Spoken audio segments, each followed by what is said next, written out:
Sa muling paghawi ng telon sa entablado ng Sine Filipino, makalipas ang 3 taon mula nang pinasinayaan ito noong 2013, nadagdagan ng sigla ang local film industry kasabay ng mga pagkilala at parangal sa mga nagdaang kwento na naihatid para sa maraming film festivals sa loob at labas ng ating bansa. Maliban sa pagkakataong magkasama-sama ang mga talentong Pinoy mula sa mga produksyong mainstream at indie films sa pagbuo ng isang pelikula. Isa sa mga nilalayo ng Sine Filipino ay ang matugunan hindi lang ang pangangailangan ng ating mga kababayan sa mga makabuluhan at napapanahong kwento na naglalahad ng ating kultura at pagkakakilanlan bilang Filipino. Sa patuloy na paglahok ng mga Pinoy filmmakers sa mga festival katulad ng Sine Filipino, nabibigyang pag-asa ang kinabukasan ng pelikulang Pilipino. The good thing na result ng mga film festivals is the fact that there are new films that will be watched, that will inspire new filmmakers in the future. Gusto kong i-inspire sana yung mga ibang tao na gustong gumawa ng pelikula, pero hindi madali to get here. Gagapang ka, aakyat ka ng maraming obstacles, marami kang kailangang pagdaanan to get what you want. Mabilis ka magli-lose ng weight. Mas lalo ka nung gaganda. Tagumpay man sa takilya at lumikha ng ingay sa social media, bagito pa ring maituturing ang Sine Filipino sa larangan ng film festivals. Bagamat baguhan, ang pagsisimulang sinuong ng ating mga filmmakers hindi matatapos lamang sa pagpapalabas dito sa ating bansa, kundi tumawid ang kanilang panaginip sa mga banyagang festival para doon din umukit ng marka. May clamor galing sa Middle East, galing sa States, hindi lang sa mga Pinoy na friends natin doon. When they discover na intrigue sila, kaya let's see. One of the concrete plans that I have is to get it internationally and then bring it back home for us to see. Gusto ko siyang umikot ng mundo and gusto ko rin siyang umikot ng Pilipinas. Mula sa dugot pawis na puhunan, hindi naging hadlang ang mga hinaharap na hamon, pagod at limitasyon upang ipagpatuloy ng mga organizer ng Sine Filipino kasama na ang mga sumusuporta sa festival at ang mga napiling filmmakers ang kanilang nasimulan. It's a project that we want to continue.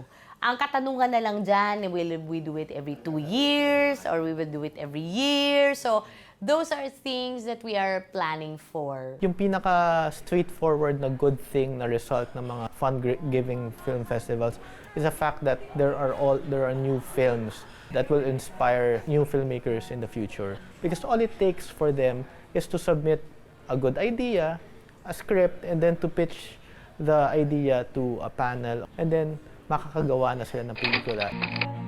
Sa Sine Filipino, kwento pa rin daw ang hari. Parang may nararamdaman ata ako sa'yo eh. Regardless of the budget of your film, kasi at the end of the day, it's really the story. Kumbaga, tama yung sinabi ng Sine Filipino, kwento pa rin yung hari. And that's what I love most about the festival kasi they believe in your story, they believe in you so much that they let you do your craft. And that's what the filmmakers need right now. Malakas ang kutob ko sa lugar na ito. Sa maraming pagkakataon, nagsisilbing daan ang mga film festival upang mabuksan ang pinto para sa mga bago, matatapang at natatanging talento upang mabigyan sila ng pagkakataong ibahagi sa atin at sa buong mundo ang baon nilang mga kwento. Nasimulan na, may napatunayan na. Ang gandang venue ng Sine Filipino para sa mga actors na magagaling na mabigyan ng roles ng pelikula. Masaya ako. Masaya na merong pelikulang anak ko, nabigyan siya ng opportunity na ganun. I'm very thankful na merong mga sumusugal na maglagay ng budget para sa ganito mga festival kasi nabibigyan ng boses yung mga taong usually hindi nabibigyan ng chance. And dahil dito, naisasali din sa iba-ibang festival and it's because of these people who produce and who trust that Filipinos are talented at may ibubuga talaga. Ako yung sugar. Ako naman yung cream. Malamang ako na lang yung kape, di ba? Ba't di ka na lang kasi naging tasa? Ang contribution talaga namin is you kind of change the perception of people of what an independently produced film is. Nakakatuwa kasi kahit papano, hindi lang kami gumawa ng pelikula, nag-create kami ng change. Nag-create kami ng inspiration sa maraming tao. Gusto pa namin gumawa ng mas marami pang pelikula na mas mag-a-affect, magkakaroon ng ganong effect on people, yung positive na change.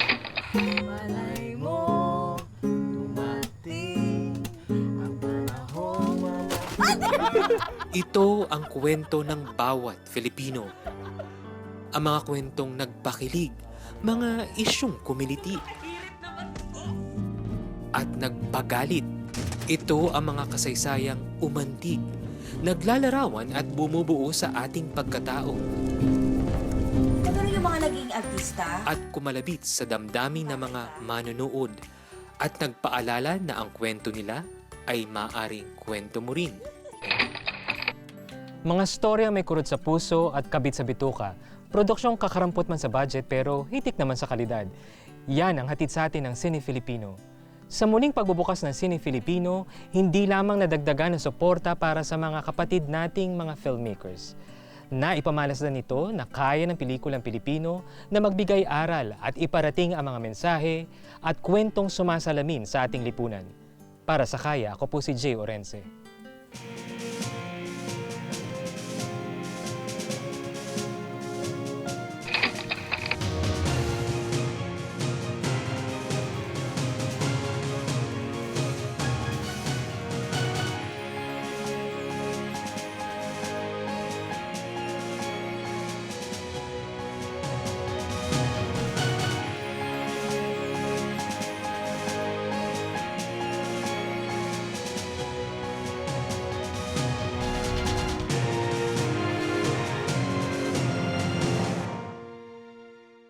Be sure to come back. Use 5 everywhere. Copyright 2016.